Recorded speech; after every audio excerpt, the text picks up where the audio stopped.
I left my mother after I found out that she was abusing my sick father.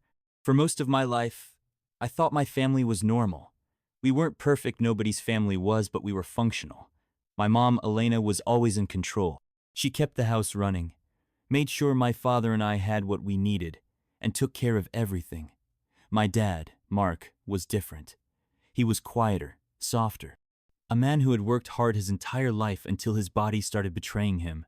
It started with small things, occasional fatigue, forgetfulness, moments where he lost his balance. We thought it was just age catching up with him. But when he started struggling to do simple tasks, my mom insisted he go to a doctor. The diagnosis hit us like a train, a degenerative neurological disease. It would take everything from him: his mobility, his speech, his ability to take care of himself. I remember the first time I saw my mother cry. She sat at the kitchen table after coming home from the hospital, staring at the papers the doctors had given her. She didn't sob or wail, just sat there in silence, tears rolling down her face, gripping a glass of wine so tightly I thought it would shatter in her hands. At the time, I thought she was mourning, grieving the man she loved before he was even gone. I didn't realize then that she wasn't crying for him. She was crying for herself. At first, she played the role of the devoted wife. She took him to his appointments, picked up his prescriptions, and adjusted our routines to accommodate his needs. To the outside world, she was a strong, selfless woman caring for a sick husband. People told her how admirable she was, how much strength she had. But behind closed doors, I started to notice things. The way she would sigh when he asked for help standing up. The sharpness in her voice when she had to repeat herself because his hearing was getting worse. The way she looked at him no longer with love or concern, but with something else, something cold. I should have seen it sooner.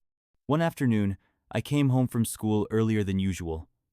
I had a headache and skipped my last class, figuring I'd go home and rest. As I walked through the front door, I heard my mother's voice, sharper than I'd ever heard it before. "For God's sake, Mark, can't you do anything yourself?" I stopped in the hallway, frozen. "I'm trying." My father's voice was weak, trembling. Trying isn't good enough," she snapped. "I have to do everything for you, and I'm tired, Mark." I stepped into the living room, my hands clenched at my sides. My father was sitting on the couch, struggling to button his shirt with unsteady fingers. My mother stood over him, arms crossed, her face tight with frustration. She turned when she saw me, and in an instant, her entire expression changed. The frustration vanished, replaced by a sweet, practiced smile. "Oh, you're home early," she said, her voice suddenly light. "How was school?" I forced a nod, my stomach churning. "Fine." My father avoided my eyes. His hands were still shaking as he fumbled with the button. Before I could say anything, my mother sighed dramatically and bent down, fastening it for him with rough, impatient fingers. "There," she muttered. "Was that so hard?" I swallowed hard, trying to push down the uneasy feeling rising in my chest. I wanted to say something, to ask her why she was treating him like this. But I didn't. I told myself it was just a bad day, that she was stressed, that she didn't mean it. But that wasn't the last time, not even close. After that day, I started noticing things I had ignored before. My mother had always been a strong-willed woman, someone who controlled every aspect of our lives. But now, her patience was running thin. At first, I told myself she was just exhausted. Taking care of my father was difficult. His condition was getting worse. Maybe she was overwhelmed. Maybe she just needed a break. But deep down, I knew that wasn't it. It wasn't exhaustion. It was something darker. She didn't just snap at him, she resented him. I started paying attention, watching her when she thought no one else was looking. When we were in public, she played the role of the devoted wife, telling neighbors and friends how hard it was, how she was doing everything she could. People praised her, called her strong and selfless, and she loved it. But when we were alone, the mask slipped. I started hearing it more often, her sharp words, her exasperated sighs. At dinner, when my father struggled to hold his spoon steady, she would roll her eyes and snatch it from him, feeding him like a child. If he needed help standing, she would grab his arm roughly, muttering under her breath. One evening, I walked into the kitchen just as she pulled the chair out from under him too quickly, making him stumble. "Jesus," Mark, she hissed, grabbing his arm. I can't keep doing this. I froze. She hadn't noticed me yet, but my father had. His eyes flickered to me for a second before he looked away, ashamed. Mom? I said, my voice sharper than I intended. She turned, startled. Then she smiled. That same sweet, nothing is wrong smile. Oh, you're home. I didn't hear you come in. I saw that, I said, stepping forward. She blinked, her expression unreadable. Saw what? I clenched my fists. You yanked him up. Like he was nothing. She sighed dramatically, rubbing her temples. Honey, you don't understand. I do everything for him. I have no help. Do you know how exhausting it is? I swallowed, glancing at my father. He still wouldn't look at me. I get that it's hard, I said carefully, but he's still. Still what? She snapped, her voice sharp. Still a man? Still your father? Silence stretched between us. Her eyes darkened. He hasn't been the man I married in a long time. I felt something break inside me. That's not his fault, I said, my voice shaking. Her expression softened suddenly, as if she realized she had said too much. She reached for me, her fingers brushing my arm. Sweetheart, I know this is hard for you too. I'm sorry if I seem impatient, but you don't understand how much I have to carry. I stepped back. Then ask for help. Get someone to. I don't need help. Her voice was flat now, cold. I stared at her, searching for the woman I had known my whole life, but I didn't see her anymore. I saw someone else, someone cruel, someone who looked at my father, not with love, but with disgust. That was the night I realized this wasn't just frustration. This was abuse, and I had been ignoring it for too long. After that night, I couldn't ignore it anymore. I tried to convince myself that maybe I was overreacting, that maybe she really was just overwhelmed, that the stress of taking care of my father had hardened her into someone she never intended to become. But the more I watched, the more I saw. And the more I saw, the more I hated her. It wasn't just the words anymore. It was her touch rough, impatient. The way she handled him like an object, not a person. The way she let him sit in the same place for hours, not bothering to check if he needed water or food or help getting to the bathroom. She spoke to him like he was less than human. But the worst part? He never complained. One evening, I came home late. The house was quiet, the lights dim. I walked toward the kitchen, expecting to find my father in his chair like usual. But then I heard a sound that made my stomach drop. A low, muffled thud. And then my mother's voice cold cutting. Get up! I moved before I could think, stepping into the living room just in time to see my father on the floor. His frail hands pressed against the carpet, his arms trembling as he struggled to lift himself. And my mother stood over him, arms crossed, looking down at him like he was something she had to clean up, like he was a burden. Mom, I said, my voice sharp. She turned, startled, but she recovered quickly, straightening up. Oh, you're home late. I ignored her and moved toward my father, crouching down. Dad, what happened? He didn't answer. He just shook his head, his face red with shame. My mother sighed loudly. He fell. He needs to be more careful. I looked up at her, my hands clenching into fists. Why didn't you help him? Her eyes flickered. I was about to. I didn't believe her. How long was he on the floor? I asked, my voice low. She scoffed. Oh, don't be dramatic. I wasn't just going to leave him there. I turned back to my father, helping him sit up slowly. His breathing was uneven, and his fingers gripped my wrist tightly. I saw the truth in his eyes before he even said it. I had seen enough. I stood up, my hands shaking. You left him. Her jaw tightened. I was. You left him on the ground and just stood there. My voice rose, like he was nothing. She took a step forward, lowering her voice. Don't raise your voice at me. I should have done it a long time ago, I shot back. She exhaled, shaking her head like I was the one being unreasonable. You don't understand what it's like, taking care of someone like this. Every single day I have to do everything for him. He's your husband, I snapped. And I didn't sign up for this, she hissed. The words hit me like a slap. My father flinched. He looked down, shoulders hunched, as if he were trying to disappear. And that was it. The moment I lost whatever respect I had left for her, You're disgusting, I whispered. Her eyes widened. Excuse me? I shook my head. You don't love him. You don't even see him anymore. I gestured toward my father, still trembling, still too afraid to speak. You just see something that makes your life harder. I expected her to deny it, to scream at me. Instead, she sighed, rubbing her temples. You have no idea what you're talking about. I laughed bitterly. I see it clearer than ever. And then I said the words I had been too afraid to say for weeks. I'm leaving. Her head snapped up. What? I can't stay here. Not with you. For the first time in a long time, I saw something flicker across her face. Not anger, not frustration, fear. She had always been the one in control. But now, she felt it slipping. Don't be ridiculous, she scoffed. Where would you even go? Anywhere is better than here. My father finally looked up at me. His expression was unreadable, but I saw something in his eyes, something I hadn't seen in a long time. Hope. I turned away from my mother and helped my father onto the couch. Are you okay? I asked softly. He nodded weakly. I'll be fine. I swallowed hard, gripping his hand. I'm so sorry. His fingers squeezed mine. I wasn't sure if he was saying thank you or goodbye.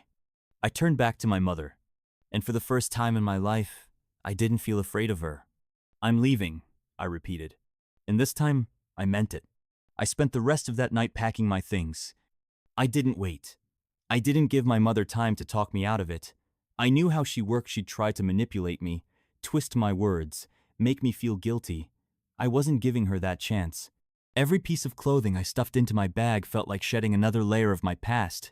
The home I had lived in for 17 years no longer felt like home. The walls that had once made me feel safe now felt suffocating. My mother didn't come upstairs, but I knew she was waiting. The next morning, I found her sitting at the kitchen table, arms crossed. So, she said, her voice calm, controlled. This is really what you're doing? I set my bag down by the door. Yes. She sighed, shaking her head. You're being dramatic. I let out a bitter laugh. Dramatic? I gestured toward the living room where my father was sitting in silence, staring at his hands. You left him on the floor, and I'm the one being dramatic? She didn't even flinch. You don't understand what it's like, she said again, her voice smooth, practiced. Taking care of someone like him day after day. I have no help. No one asks how I feel. How you feel, I repeated, my hands clenching into fists. You want me to feel bad for you? She exhaled sharply. You're still a child. You don't know what you're doing. I know exactly what I'm doing. Her eyes narrowed. And where do you think you'll go? You have no job, no money. You think you can just walk out and make it on your own? I had expected her to say this, to make me doubt myself. I have options, I said. I can stay with a friend for a while, get a job, figure things out. You'll come crawling back, she said flatly. You'll realize how good you had it here. I shook my head. I'd rather sleep on the street than live in this house with you. For the first time, something flickered across her face. Something real. Anger. She stood up, placing both hands on the table. You are my son, and as long as you're under my roof, I'm not under your roof anymore. Silence. Her jaw tightened, and for a moment, I thought she might slap me. But she didn't. She just sat back down, picking up her coffee like nothing had happened. Fine, she said, her voice eerily calm. Go. See how far you get. I swallowed hard. I knew this was the last conversation we would ever have. I turned toward my father. He was still staring at his hands. I knelt beside him, my voice softer now. Dad, he looked up at me, his eyes tired, distant. You don't have to stay here, I whispered. You can leave too. He gave me a small, sad smile. Where would I go? My chest ached. We can figure it out. I can talk to someone. A shelter, a care facility. No, he said gently. This is my life. Tears burned at the back of my throat.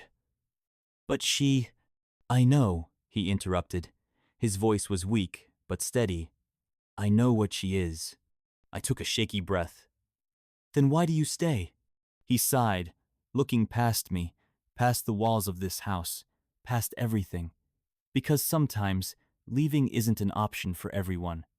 I felt my whole body tremble. I'm sorry, I whispered. He reached out, placing a frail hand on mine. Don't be. You have a choice. Take it. My vision blurred. I had never seen my father cry, but I saw it in his eyes now, not the kind of tears that fall, but the kind that weigh down the soul. I stood up, gripping my bag, and I walked out the door. I didn't look back. I told myself I wouldn't. That once I walked out of that house, I would never let myself feel guilt for leaving. That I had done the right thing. But the truth is, guilt isn't something you can switch off. It follows you. Even as I settled into my new reality sleeping on a friend's couch, picking up shifts at a local diner to save money, it was always there. The thought of my father sitting alone in that house, trapped with her. The knowledge that I had escaped, but he hadn't. Some nights, I lay awake staring at the ceiling, wondering if I had been selfish, if I should have tried harder to get him out. But then I'd remember the way my mother had looked at him, the way she had spoken to him, the way she had left him on the floor and just stood there.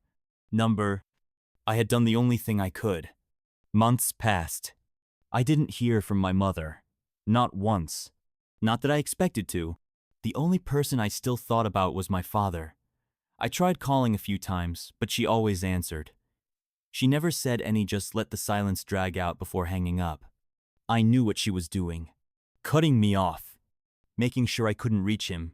I considered going back, just to see if he was okay.